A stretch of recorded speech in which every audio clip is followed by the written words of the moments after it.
नमस्कार, बहुत स्वागत है आपका। आपके साथ मैं हूं मृदुल शर्मा। आप देख रहे हैं यूपी मांगे उत्तर। किसान आंदोलन के बीच अब विपक्ष कृषि कानून से ज्यादा आंदोलन जीवी को लेकर चर्चा कर रहा है और यह बताने की कोशिश की जा रही है कि जो किसान आंदोलन कर रहे हैं वो आंदोलन जीवी है। लेकिन आज लोकसभा में पीएम मोदी ने सारी आशंकाओं को दरकिनार करते हुए आंदोलन जीवी और आंदोलनकारी में फर्क बता दिया। कहा कि किसानों का आंदोलन तो पवित्र है, लेकिन कांग्रेस पार्टी कंफ्यूजन में है और वो कानून के कलर पर तो बात कर रही है लेकिन कंटेंट और इंटेंट पर बात नहीं करती। उन्होंने एक बार फिर कहा कि कानून में जोर जबरदस्ती नहीं है, सिर्फ ऑप्शन दिए गए हैं, यानी कि विकल्प दिए हैं। लेकिन विपक्ष अब आंदोलन जीवी से चंदा जीवी और क्रोनी जीवी पर आ गया है। तो सवाल यह कि क्या विपक्ष आंदोलन को भटका रहा है? क्योंकि विपक्ष जिस तरीके से बातें बोल रहा है उसको लेकर बीजेपी तो यही इशारा कर रही है। चर्चा करेंगे, खास मेहमान हमारे साथ जुड़ेंगे। उससे पहले आपको रिपोर्ट दिखाते हैं।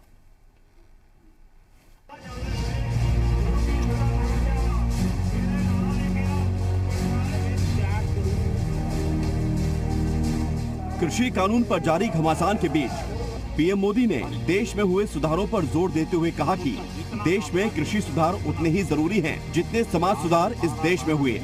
इस दौरान पीएम आंदोलन जीवियों पर एक बार फिर से हमलावर हुए और कहा कि किसानों का आंदोलन पवित्र है, लेकिन आंदोलन जीवी इसे खराब करने पर तुले हुए हैं। आंदोलनकारी और आंदोलन जीवी में फर्क करना बहुत जरूरी है। साथ ही उन्होंने कानून के थोपे जाने पर कहा कि ये व्यवस्था वैकल्पिक रहेगी, किसान अपनी मर्जी का मालिक रहेगा। हमने बदलाव के लिए काम करना चाहिए, सुधारों के लिए काम करना चाहिए। मैं समझता हूं कि देश में हम चीजों को बदलने से, असफलता के डर से अटक के रहना ये कभी भी किसी का भला नहीं करता है। आंदोलनकारी जो होते हैं वो ऐसे तरीके नहीं अपनाते, आंदोलन जीवी होते हैं वो ऐसे तरीके अपनाते हैं और वो कहते हैं ऐसा हुआ तो ऐसा होगा, ऐसा होगा तो ऐसा होगा, ऐसा होगा तो ऐसा होगा। ये पार्टी का ये हाल हो गया है कि पार्टी का राज्यसभा का सबका एक तरफ चलता है और पार्टी का लोकसभा का सबका दूसरी तरफ चलता है। ऐसी डिवाइडेड पार्टी, ऐसी कंफ्यूज पार्टी न खुद का भला कर सकती है, न देश की समस्याओं के समाधान के लिए कुछ सोच सकती है। पीएम ने राज्यसभा से लेकर लोकसभा तक में किसानों के मुद्दे पर जोर दिया, लेकिन विपक्ष का हमला किसानों से हटकर दूसरी ओर जाता दिख रहा है। समाजवादी पार्टी के राष्ट्रीय अध्यक्ष ने चंदा जीवी का जिक्र कर किसानों के मुद्दे को मोड़ दिया है। मैं उन लोगों को क्या कहूं जो लगातार चंदा लेने निकल जाते हैं, क्या वो चंदा जीवी संगठन के लोग नहीं है? मैं उन लोगों को क्या कहूं जो लगातार चंदा लेने निकल जाते हैं, क्या वो चंदा जीवी संगठन के लोग नहीं है? इस हमले के बाद अखिलेश यादव बीजेपी के निशाने पर आ गए हैं। मोहसिन रजा ने अखिलेश यादव को दंगाजीवी बताया तो विश्व हिंदू परिषद ने भी नाराजगी जाहिर की है। हमेशा से इनको देश में दंगाजीवी के नाम से ही जाना जाता है। इनको आस्था होती प्रभु श्री राम में, तो आज उनके भक्तों पर इस तरह से जो समर्पण राशि दे रहे हैं एक भव्य राम मंदिर के लिए, उसमें अपनी आस्था से कुछ योगदान दे रहे हैं और सदन में इस तरह से बात उठाकर ये दर्शाना कि हम तो अभी भी उनके खिलाफ हैं, यही साबित करता है इनके इस बयान से कि चंदा जीवी कहा इन्होंने और अपमानित करने का काम किया है करोड़ों करोड़ हिंदुओं को देश के। और इसलिए सरकार तो कृषि कानून पर बात करना चाहती है, ये पीएम ने भी दोनों सदनों में साफ किया है, लेकिन सियासत इस मुद्दे को घुमाने पर आमादा है। राहुल गांधी ने भी ट्वीट कर सरकार को निशाने पर लिया है। अब दोनों सदनों में पीएम मोदी की कृषि कानूनों पर सफाई के बाद परजीवी पॉलिटिक्स कैसे थमेगी, ये एक बड़ा सवाल है। ब्यूरो रिपोर्ट, जी मीडिया।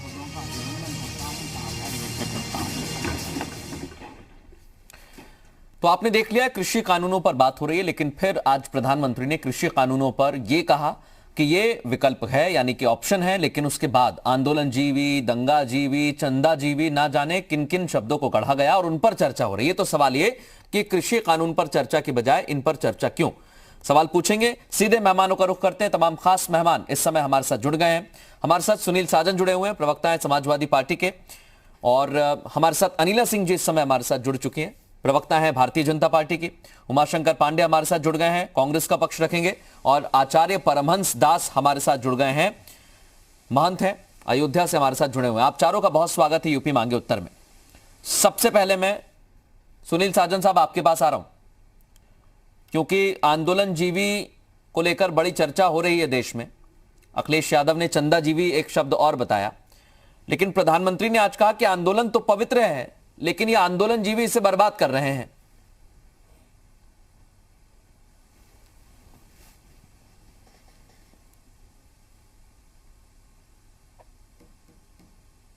आवाज नहीं आई। सुनील साजन साहब, आप सुन पा रहे हैं मुझे?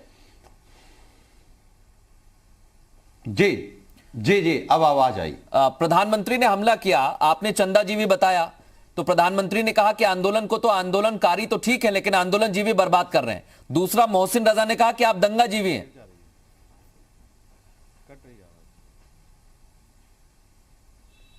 देखिए, मोहसिन रजा का कोई मतलब नहीं बनता है, उन्होंने तो कुछ बोलना है, वो कृपा पात्र हैं। हाँ, जहां तक सवाल देश के प्रधानमंत्री जी का है, तो कल देश के प्रधानमंत्री जी ने आंदोलनकारियों को आंदोलन जीवी कहा।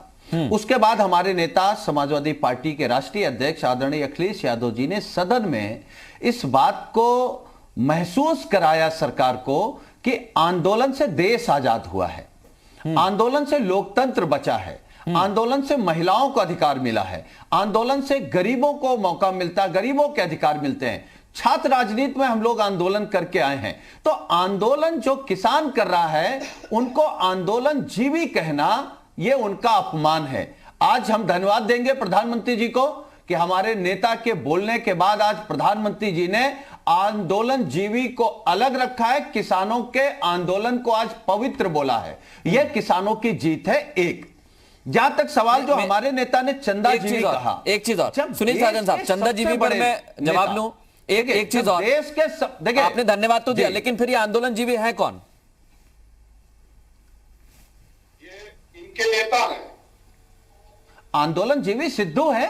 आंदोलन जीवी भारतीय जनता पार्टी के वो लोग हैं जो जेएनयू में जाकर के नौजवानों का आंदोलन खत्म करते हैं। आंदोलन जीवी वो हैं जो सीए के प्रदर्शन में भारतीय जनता पार्टी के आरएसएस के गुंडे लफंगे जाकर के दंगा कर देते हैं, आज तक गिरफ्तारी नहीं हुई। आंदोलन जीवी वो हैं जो लाल किले में अब किसी धार्मिक झंडा लगा देते हैं किसानों का आंदोलन कमजोर करने के लिए।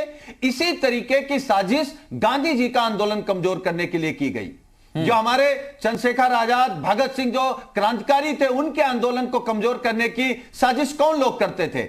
इन्हीं के वैचारिक जो वैचारिक आका थे, वो कभी भी, देखिए, भारतीय जनता पार्टी के जो वैचारिक आका थे वो कभी आंदोलन पे उन्होंने भरोसा नहीं किया। वो आंदोलन के खिलाफ थे, वो अंग्रेजों के पक्ष में थे, वो चिट्ठी लिख करके माफी मांगने पे भरोसा रखते थे, वो क्रांतिकारियों की मुखबिरी करने में भरोसा रखते थे। तो उनके वंशज तो आंदोलन के खिलाफ बोलेंगे, तो प्रधानमंत्री जी बोले क्योंकि आरएसएस का दबाव रहा होगा। ठीक है, आरएसएस की सोच है कि आंदोलन किस लिए होता है? आंदोलन से कमजोर को अधिकार मिलता है, गरीब को अधिकार मिलता है, महिलाओं को अधिकार मिलता है, चंदा जीवी कैसे आ गया? अधिकार मिलता है, तो उनको अधिकार न मिले इसलिए आंदोलनकारियों को आप अपमानित कर दो। ये चंदा जीवी कैसे आ गया? देखिए, चंदा जीवित इसलिए कि मानिए देश के प्रधानमंत्री जी, देखिए, देश के प्रधानमंत्री से बड़ा तो देश में कोई नेता नहीं है जो प्रधानमंत्री होता है। अगर वो आंदोलनकारी को आंदोलन जीवी कहेंगे तो फिर जो ये चंदा वसूली हो रही है, देखिए, भगवान राम के मंदिर के लिए आस्था से कोई दे रहा है, प्रधानमंत्री ने तो आज साफ कर दिया, लेकिन आप पता करिए पूरे देश में क्या चल रहा है। हाँ। सरकार, हमारी चंदा जीवी कौन है ये आप साफ कर दें। सरकारी दफ्तरों में जो कोटेदारों से, प्रधानों से, लोगों से भारतीय जनता पार्टी, आरएसएस के लोग, विश्व हिंदू परिषद के लोग पर्ची छपवा करके चंदा वसूली कर रहे हैं, गुंडाई के बदौलत धमका करके। हमारे नेता ने उनको कहा है चंदा जीवी। जो लोग उद्योगपतियों से चंदा लेके पार्टी चलाते हैं उनको कहा चंदा जीवी। जो लोग किसानों के हित में फैसला नहीं कर रहे हैं, उद्योगपतियों के हित में कानून ला रहे हैं, उनको कहा है चंदा जीवी। इस पर परमहंस दास जी से कमेंट लूं, उससे पहले अनिला सिंह जी को चर्चा में ले आ रहा हूं।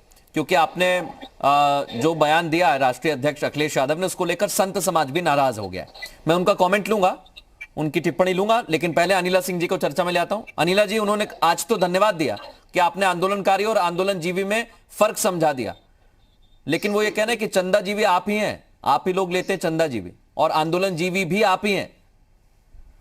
देखिए, मुझे दया आती है अखिलेश यादव जी, राहुल गांधी जी जैसे जो नेता हैं जो अपने अपने राजनीतिक दलों को हेड भी कर रहे हैं, मुझे दया इसलिए आती है, ये जो लोग हैं, इन लोगों ने अपनी पढ़ाई लिखाई जो है विदेशों से करी है, तो भारतीय संस्कृति, भारतीय जो वैल्यूज हैं, जो हमारा धर्म है, उसके विषय में कुछ भी नहीं जानते हैं। ये बिल्कुल नहीं जानते हैं कि दान की विशेषता हमारे धर्म में क्या है, हमारे पंथ में क्या है। अरे हमारा तो वो धर्म है, हमारी तो वो धरती है, भारत की धरती है कि जब कोई जीवन इस धरती पर आता है तो दान दिया जाता है, जब वो धरती छोड़ते हैं तब दान दिया जाता है। आप घर द्वार दुकान उद्योग कुछ भी लगाते हो, बनाते हो, मंदिर कुछ भी करते हो तो दान दिया जाता है। यहाँ हमारे यहाँ अथर्ववेद में कहा है ना, देखिए अखिलेश यादव जी ने जब अपनी बात शुरू करी थी पार्लियामेंट में, उन्होंने शेर को ही पढ़ा था। अब शेर और शायरी की तो ज्यादा जानकारी मुझको नहीं, सुनना पसंद है मुझको, परंतु मुझे शेर और शायरी पढ़ना समझ में नहीं आता है, परंतु मैं अपने वेदों को जानती हूँ। और अथर्ववेद में ये कहा हुआ है मृदुल जी कि शतहस्त समाहार सहस्र हस्त क्रिय, मतलब कि अगर आप 100 हाथों से कमाते हो तो हजारों हाथों से उसका दान करो। ये दान की महत्वता है। पर हाँ, अगर ये लोग हमें कहते हैं चंदा जीवी, तो भाई साहब आप लोग क्या हैं? आप जंग जीवी हैं, अभियान जीवी हैं, षड्यंत्र जीवी हैं, उपद्रव जीवी हैं, कौन से जीवी हैं? पर मैं एक बात यहाँ जरूर कहूंगी मृदुल जी, मुझे कष्ट हुआ अखिलेश यादव जी ने जिस प्रकार से पुनः रामलला मंदिर के लिए जो चंदा, जो दान इकट्ठा किया जा रहा है, उसका मखौल बनाया है, मजाक बनाया है। तो क्या ये कोई भी शुभ काम करने से पहले नरबली देते हैं? जो अयोध्या में सरयू नदी और सड़कें लाल करी थी, हम भूल गए? मुजफ्फरनगर में जो नरबली चढ़ाई थी 2014 के चुनाव से पहले, क्या हम भूल जाएंगे?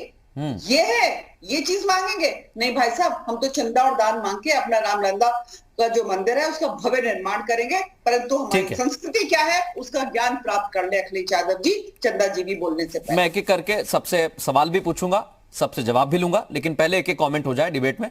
आचार्य परमहंस दास जी के पास जा रहा हूं। परमहंस दास जी, आपको अच्छा नहीं लगा पर चंदा जी भी कहा तो? देखिए, ऐसा है कि राजनीति अपने जगह पर है, लेकिन आस्था के साथ खिलवाड़ नहीं होना चाहिए। और इस तरह का अखिलेश यादव का जो ये कमेंट है, वैसे तो अगर कहा जाए तो अखिलेश के पिताजी ने, माननीय मुलायम सिंह ने जो है तो 1992 में गोली चलवाया था, इनको हत्याजीवी कहा जाए, खूनजीवी कहा जाए, इनको क्या कहा जाए? इस तरह का ये लोग जो बयान करते हैं, अरे आप अपनी बयानबाजी को एक मर्यादा में रखिए, एक सीमा में। मुलायम सिंह ने स्वयं कहा कि मुसलमानों का विश्वास जीतने के लिए हिंदुओं के ऊपर गोली चलवाना जरूरी था, उसकी हमारे पास पेपर की कटिंग रखी हुई है। तो इस तरह के जो लोग हैं, इनको यही नहीं पता है कि आखिर आप बोल क्या रहे हो, इससे कितने लोगों की भावनाएं आहत हो रही है। मंदिर में आपको, मंदिर से जो राम मंदिर के लिए जो एक प्रयास चल रहा है, ये गरीब से गरीब व्यक्ति भी कुछ सहयोग करना चाहता है, तो ये समर्पण निधि अभियान के माध्यम से वो 10-5 रुपए भी देने वाला, उसका भी मंदिर तक पहुंचे, उसमें आपको क्यों परेशानी हो रही है?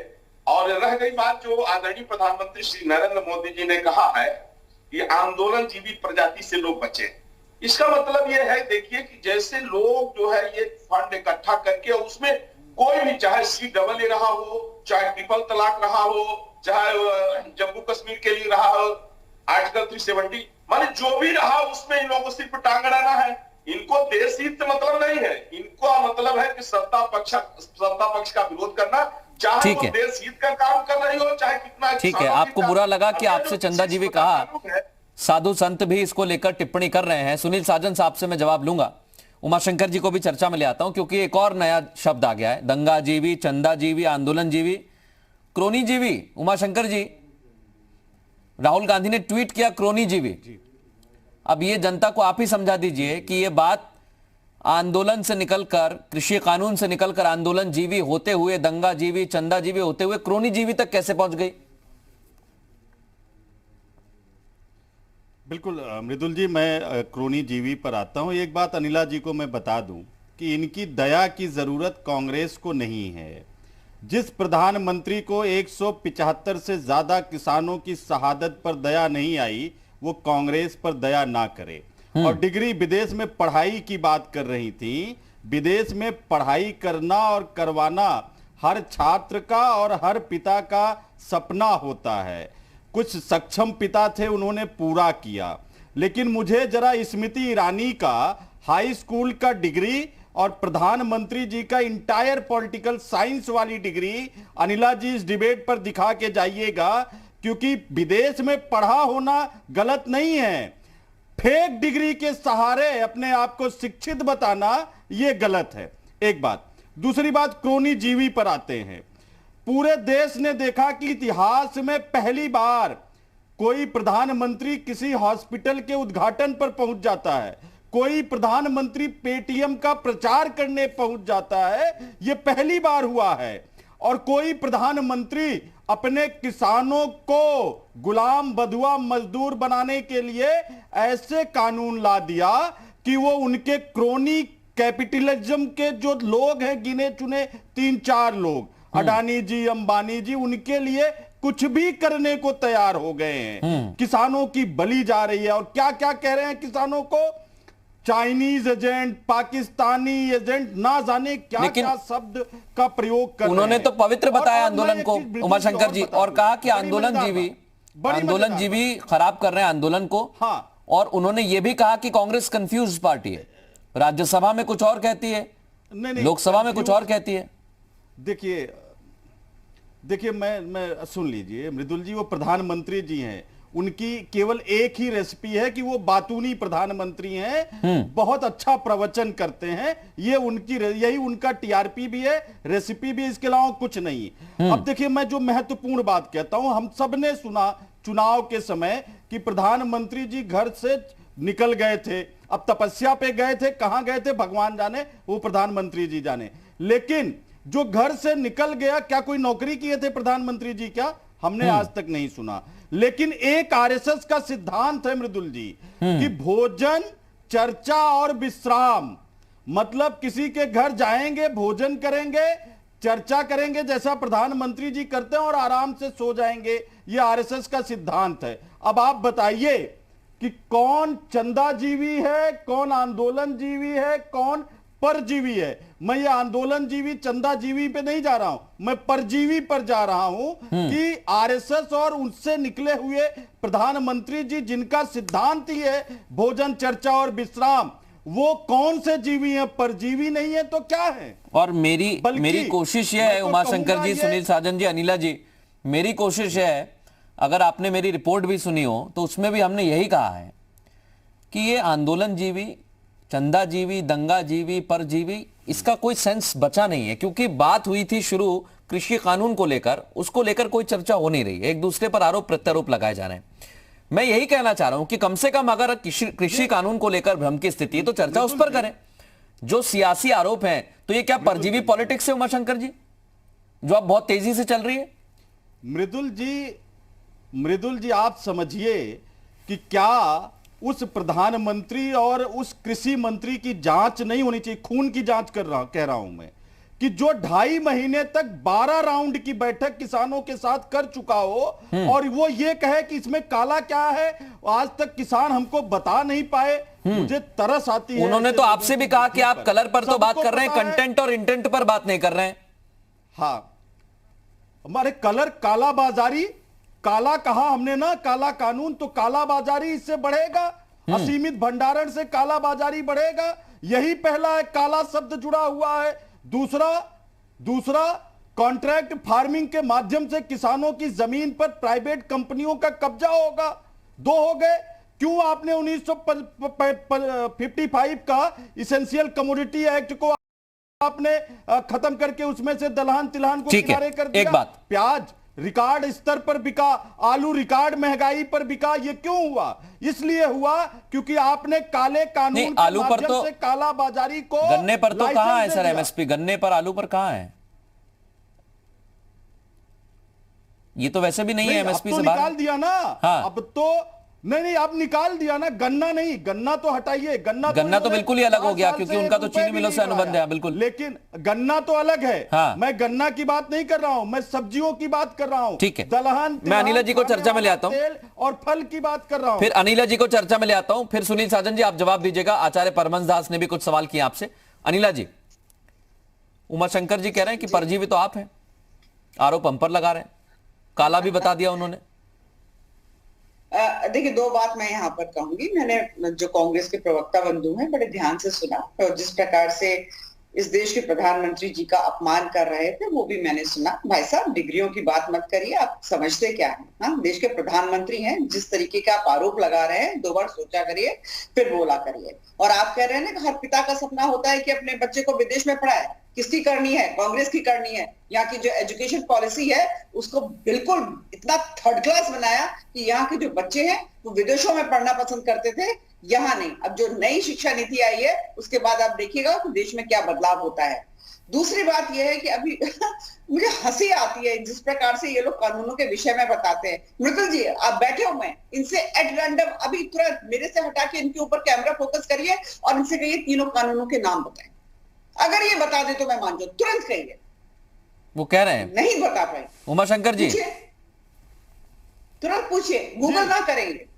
नहीं, आपके सामने है, टीवी सामने है, हम चारों स्क्रीन पर ही हैं। वो कानूनों के नाम पूछ रही है उमाशंकर जी। अनिला जी, तीनों कानून के नाम बताएं। मृदुल जी, क्या वो कानूनों के नाम जानना चाहते हैं आपसे, तीनों कानूनों। मैं पूछ रहा हूं, सावरकर लंदन में पढ़ते थे, सावरकर लंदन में पढ़ते थे, बताइए, जवाब दीजिए आप। नहीं दे पाएंगे उत्तर। सावरकर लंदन में पढ़ते थे, आपको पता है कि नहीं पता ये बात? अरे मैडम, हमने पहले ही आपको 1955 एसेंशियल कमोडिटी एक्ट से कौन कौन सी चीजें निकाल दी गई आप बताइए। Let me know what is contract farming, बताइए आप। कानूनों के नाम बताइए। अरे आप बताइए ना, इसेंशियल कमोडिटी एक्ट में क्या क्या चीजें हैं आप बताइए ना। I am saying that essential commodity act आपने डिमोलिश किया है, आपने उसमें से दलहन तिलहन सब निकाल दिया। आप बताइए ना, अरे बताइए। ठीक है, सुनील साजन साहब, संत समाज बड़ा नाराज है। वो कह रहा है आप अपनी सियासत करते रहिए, हमें क्यों बीच में ला रहे हैं? हम मंदिर के लिए चंदा इकट्ठा कर रहे हैं, क्या इससे समाजवादी पार्टी को दिक्कत है?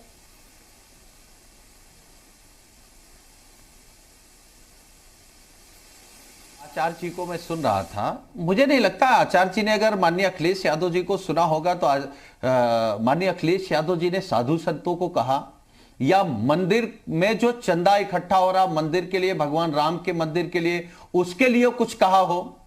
हम केवल एक चीज समझना चाहते हैं कि चोर की दाढ़ी में तिनका क्यों? भाई, हम तो नहीं पूछ रहे हैं कि भगवान राम के भव्य मंदिर बनाने के लिए इससे पहले भी 1500 करोड़ का चंदा इकट्ठा हुआ था, उसका हिसाब किताब तो हम नहीं पूछ रहे हैं।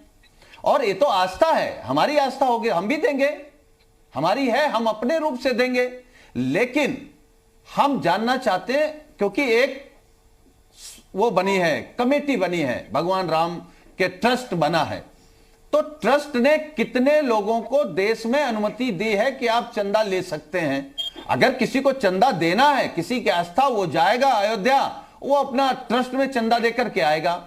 लेकिन भारतीय जनता पार्टी, आरएसएस, विश्व हिंदू परिषद, इनके लोग ये जो पर्ची लेकर के गांव गांव घूम रहे हैं और उस चंदे से अपना काम चला रहे हैं, भगवान राम के नाम पर बेईमानी, पैसा इकट्ठा करना, यह कौन सी आस्था है? और आस्था का पैमाना केवल भारतीय जनता पार्टी तय करेगी। भारतीय जनता पार्टी ने लिखा रखा है भगवान राम का, भगवान राम के बताए रास्ते पे चलने में नानी याद आ जाती है, आप चलना नहीं चाहते। भगवान राम ने कभी भेदभाव किया?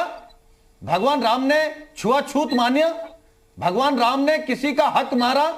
भगवान राम ने तो सबको गले लगाया, बराबरी की बात की, सबको हक देने की बात की। आप उस रास्ते पे नहीं चलना चाहते। हमारे नेता ने कहा कि जो लोग उद्योगपतियों से चंदा लेते हैं, भगवान राम का मंदिर बीच में कहां से आ गया? ये उपनिषद और वेद कहां से बीच में आ गए? भाई, भगवा पहन लेने से कोई अगर साधु हो जाता तो उत्तर प्रदेश में 4 साल से योगी आदित्यनाथ जी मुख्यमंत्री हैं, अब तक तो चमत्कार हो जाता। यहां तो पुलिस मारी जा रही है, बहन बेटियों की आबरू से खेला जा रहा है, कोई भी व्यापारी लुट जाएगा, किसी का अपहरण हो जाएगा, ट्रांसफर पोस्टिंग में पैसा लिया जाएगा, और इसको आप राम राज कहेंगे, तो ये तो भगवान राम का अपमान है। अपने कुकर्मों को, अपने पाप को भगवान राम के नाम पर मत थोपो। सुनील साजन साहब कुछ कहना चाह रहे हैं। परमहंस दास कहिए, फिर मैं आ रहा हूं। कहिए परमहंस दास जी, क्या कह रहे हैं परमहंस दास? मुलायम सिंह ने जो बयान दिया था बलात्कार को लेकर के कि आप राजनीति करते हैं कि महंत हैं? इस पर क्या कहेंगे? आप राजनीति करते हैं कि महंत हैं? भारतीय जनता पार्टी के प्रवक्ता हैं क्या आप? क्या है? प्रवक्ता नहीं है, आप महंत हैं, आपका सम्मान है। आप भाजपा की बात क्यों कर रहे हैं? सियासत की बात क्यों कर रहे हैं आप? और तुम भगवा पर और अगर सियासत करनी है तो भगवा उतार के आइए, आपका स्वागत है। आप आइए राजनीति में। तुम्हें जो है क्या मालूम कि राम मंदिर कैसे बनना चाहिए? तुम तो मस्जिद बनवाने वाले लोग हो, आइए ना सियासत में। ठीक है, आपका भी मन हो रहा होगा योगी जी को देख करके, उससे तुम्हारा पेट क्यों दर्द हो रहा है?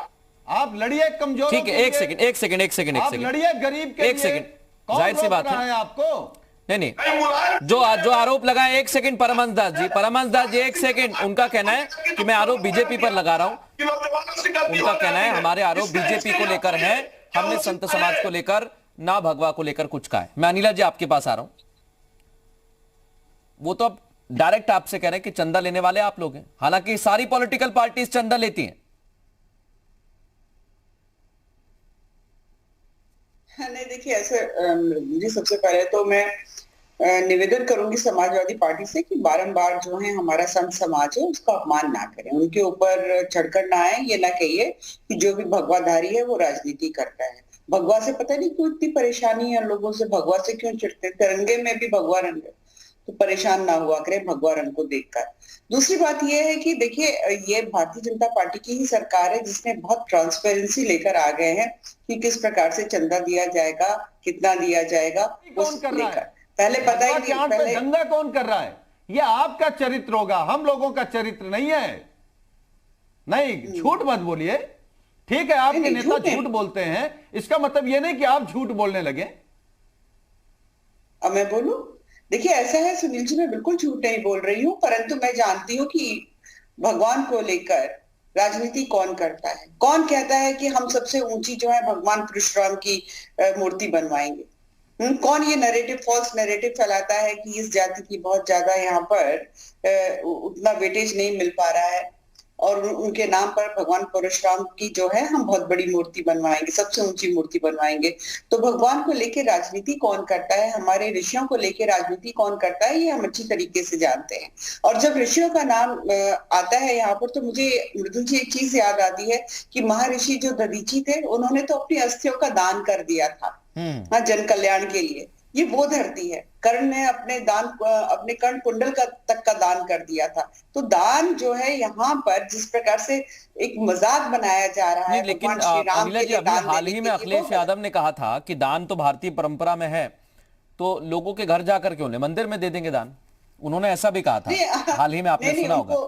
जी, मैं उनको ये भी बताना चाहूंगी, अगर हमारी संस्कृति, हमारे परंपरा को देखा होगा आपने, तो घर घर जाकर हम तो भोजन भी मांगते हैं। अगर जो गुरुकुल में जो हमारे बच्चे पढ़ा करते थे, बिल्कुल, वो भिक्षा उसे कहते हैं, भिक्षा होती, वो भी एक प्रकार का दान होता है ना। आप अन्न का दान कर रहे हैं, तो दान जो है हमारे, चाहे आप उसको चंदा बोल लीजिए, दान बोल लीजिए, डोनेशन बोल लीजिए, कुछ भी बोल लीजिए, उसका बहुत महत्व है। तो उसका मजाक नहीं बनाना चाहिए। ठीक है, अब मैं वापस कृषि कानूनों पर आ जाता हूं, क्योंकि मुझे कृषि कानूनों का सिरा बार बार पकड़ना पड़ता है।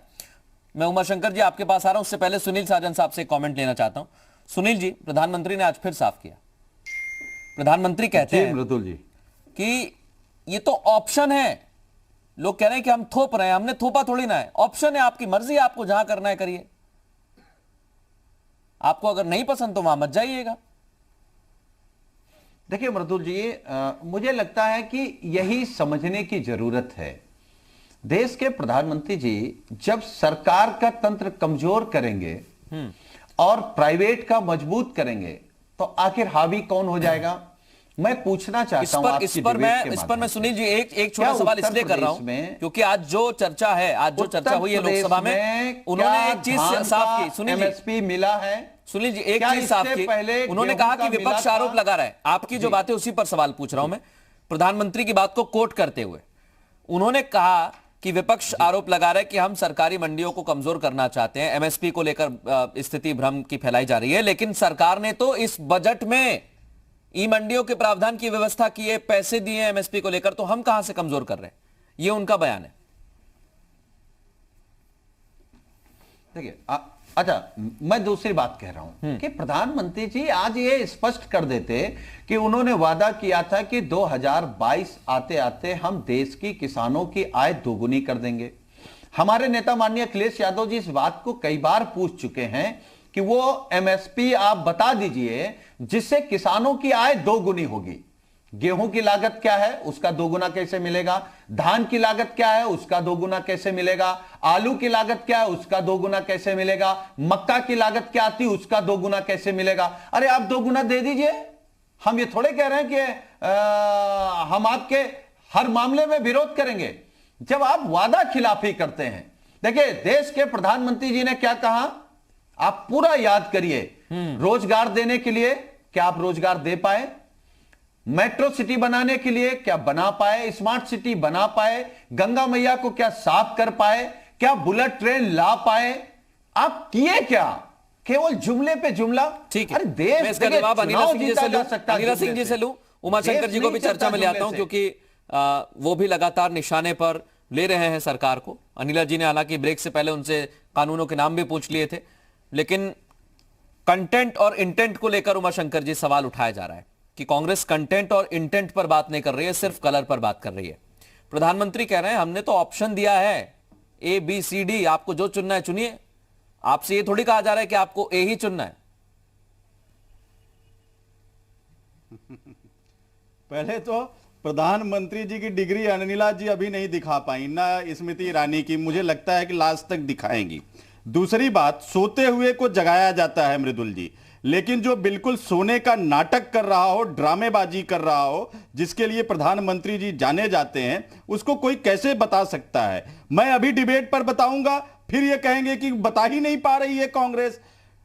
12 बैठकों के बाद 2.5 महीने में किसानों ने हमेशा एक ही बात कही कि ये तीनों काले कानून समाप्त करिए, एमएसपी की गारंटी दीजिए। और अब ये तीनों काले कानून क्या है? जमाखोरी बढ़ेगी, लगातार बढ़ेगी। और अभी आपने प्याज और आलू के दाम देखे कैसे रिकॉर्ड स्तर पर पहुंच गए। दूसरा, कॉन्ट्रैक्ट फार्मिंग के माध्यम से किसानों की जमीन पर चंद उद्योगपतियों का कब्जा होगा। और जो अगली बात आप देखिए, अभी आलू प्याज के दाम बढ़े और योगी जी को बीच में कहना पड़ा कि अब भंडारण असीमित नहीं होगी, इसका इतनी कैपेसिटी में ही स्टोरेज हो सकता है। ये साइड इफेक्ट आएंगे। जिस काला की बात वो प्रधानमंत्री जी पूछ रहे थे, इसमें काला क्या है?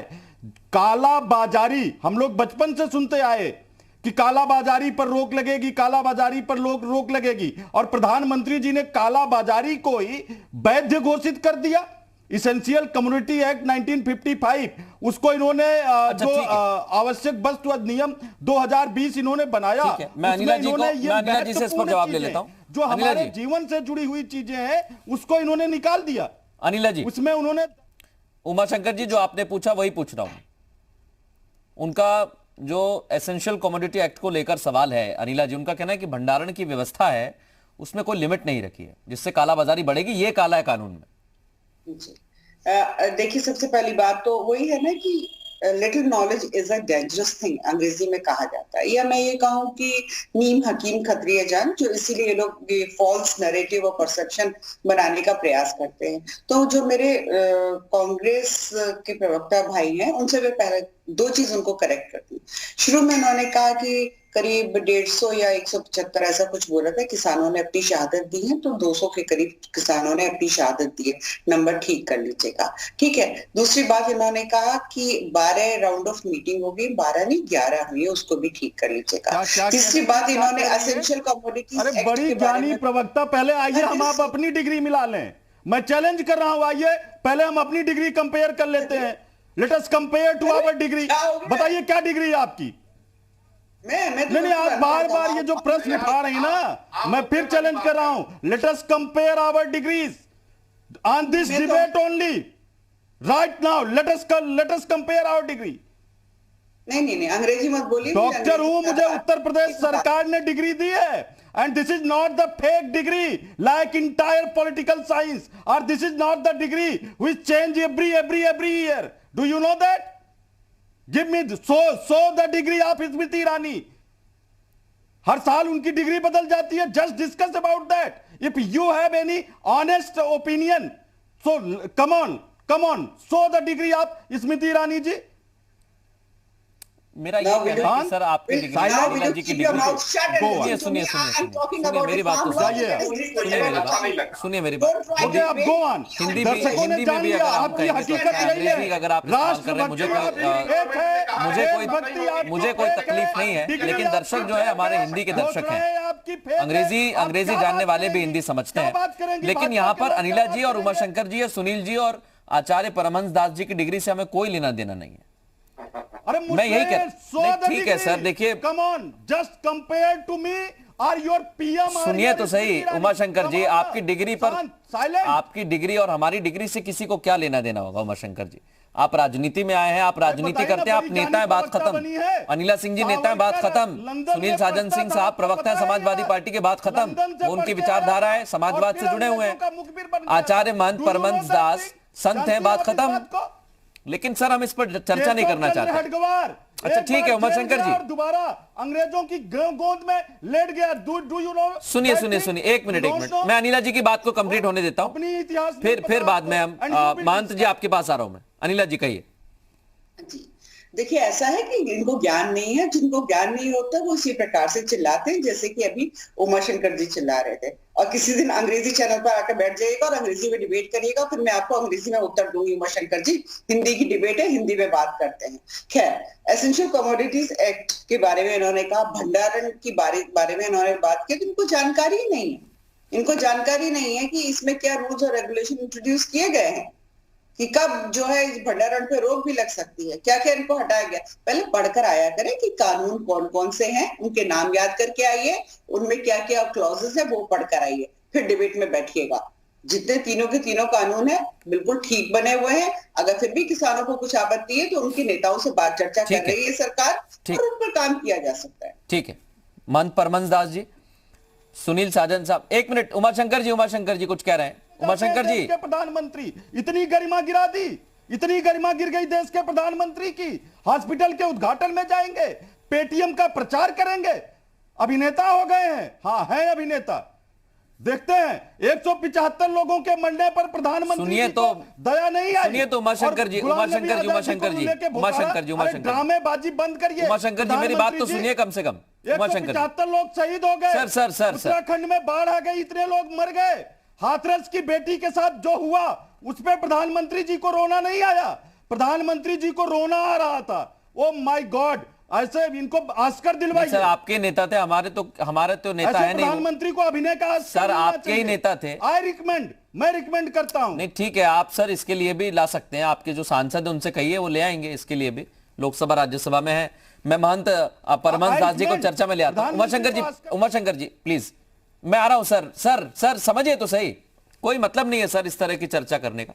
मैं परमहंस दास जी आपके पास आ रहा हूं. सुनील साजन साहब ने साफ कर दिया, आपको विश्वास है, वो आपसे कुछ नहीं कहना चाह रहे थे. उन्होंने कहा कि हमने आपसे थोड़ी कहा, हमने तो राजनीतिक लोगों से कहा है. आपको राजनीति करनी है क्या?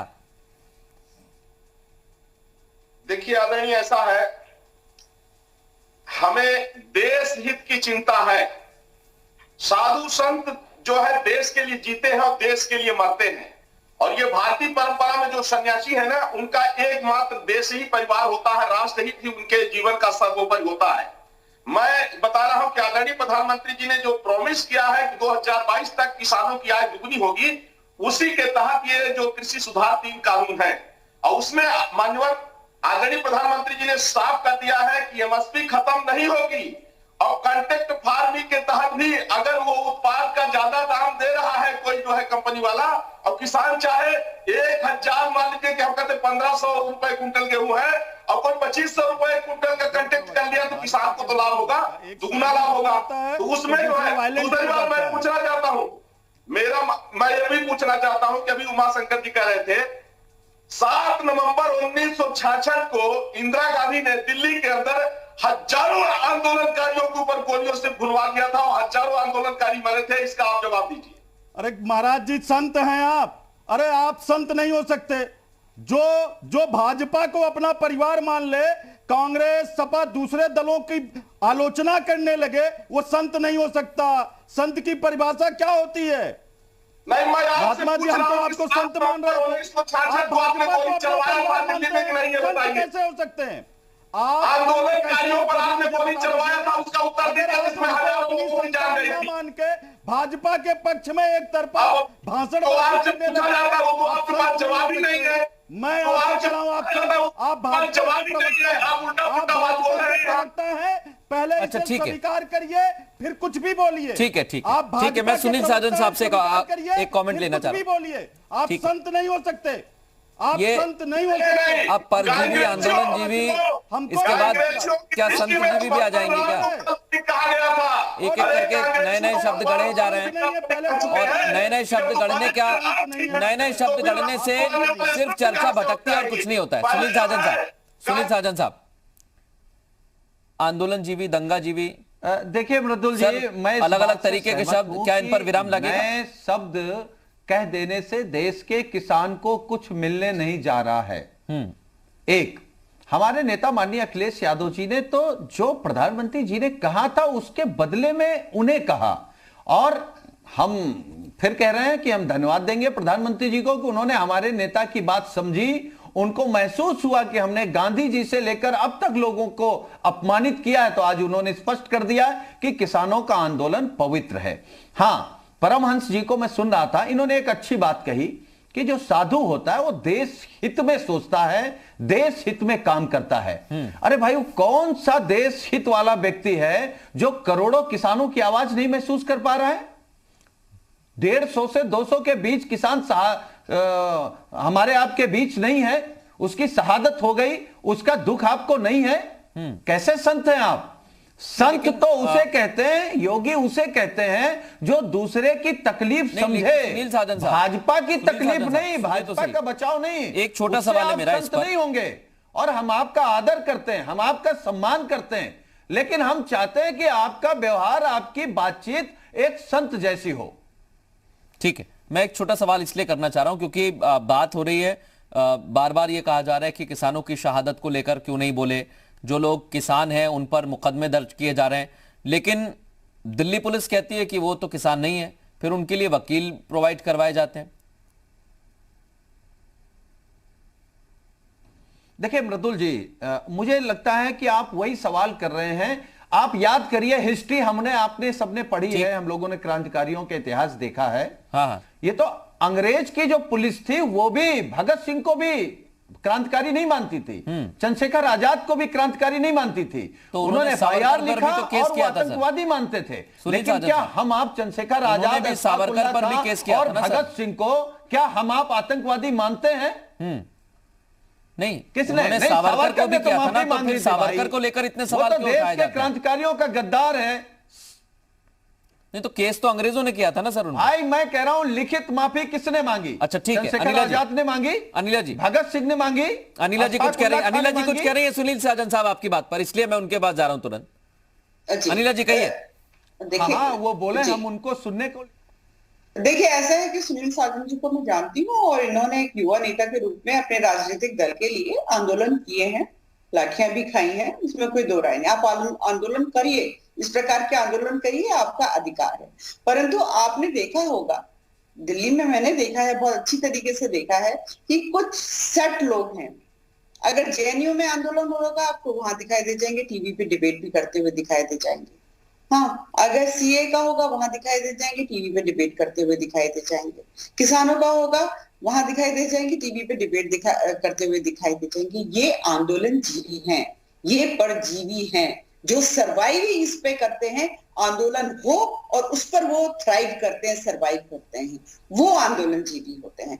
सुनील साजन जी जैसे जो आंदोलन कर अपनी राजनीति में आए हैं, आगे बढ़ रहे हैं। ठीक है, मैं इस पर दोनों का जवाब लूंगा, उमा शंकर जी का भी लूंगा और सुनील साजन साहब का भी जवाब लूंगा। सुनील जी और उमा शंकर जी, पहले सुनील जी आपके पास आ रहा हूं।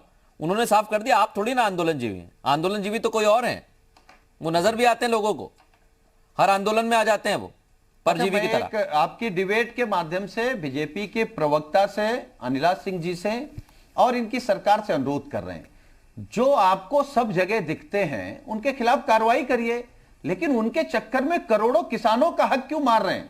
आप करोड़ों किसानों की बात क्यों नहीं सुन रहे हैं? उनके चक्कर में किसानों पर कील क्यों गाड़ रहे हैं? उन पर लाठी क्यों चला रहे हैं? उन पर वाटर कैनन से हमला क्यों हो रहा है? वो देश की आत्मा है, देश की आत्मा को आतंकवादी कहेंगे। फिर हमें यह भी पूछना होगा ना कि अगर कोई बैरिकेड लगाया हुआ है, उस पर कोई ट्रैक्टर चढ़ा के निकलने की कोशिश करता है और उसकी मृत्यु हो जाती है, तो उसे शहीद क्यों कहा जाता है? फिर आंदोलनकारी कौन है, आंदोलनजीवी कौन है, शहीद कौन है, और हम कैसे पता करेंगे कि अराजक तत्व कौन है, किसान कौन है? यही तो हम भी जानना चाह रहे हैं, और यही तो हम लगातार पूछ रहे हैं पहले दिन से कि इसमें कौन है जो इस आंदोलन को खराब कर रहा है। सरकार की जिम्मेदारी, सरकार जांच करे। वही तो मैं कह रहा हूं, ये जिम्मेदारी है। और अगर जिम्मेदारी के बाद उमाशंकर जी, मृदुल जी, जो सुनील जी आपने जो कहा उसी पर आ रहा हूं मैं। सरकार की जिम्मेदारी है, बिल्कुल सर, पुलिस की जिम्मेदारी है, लेकिन पुलिस जब उन लोगों पर केस करती है तो उमाशंकर जी फिर उन पर केस वापसी के लिए क्यों वकील प्रोवाइड करवाए जाते हैं? मृदुल जी, ये सरकार ऐसी है कि ये अपराधियों में भी देखती है कि मेरा कौन है। दीप सिद्धू इनका अपना था, तो उसकी गिरफ्तारी में टाइम लिया गया, और वो कहां से पकड़ा गया? करनाल से। करनाल में किसकी सरकार है वो अनिला जी जानती हैं। और कहां गया था वो?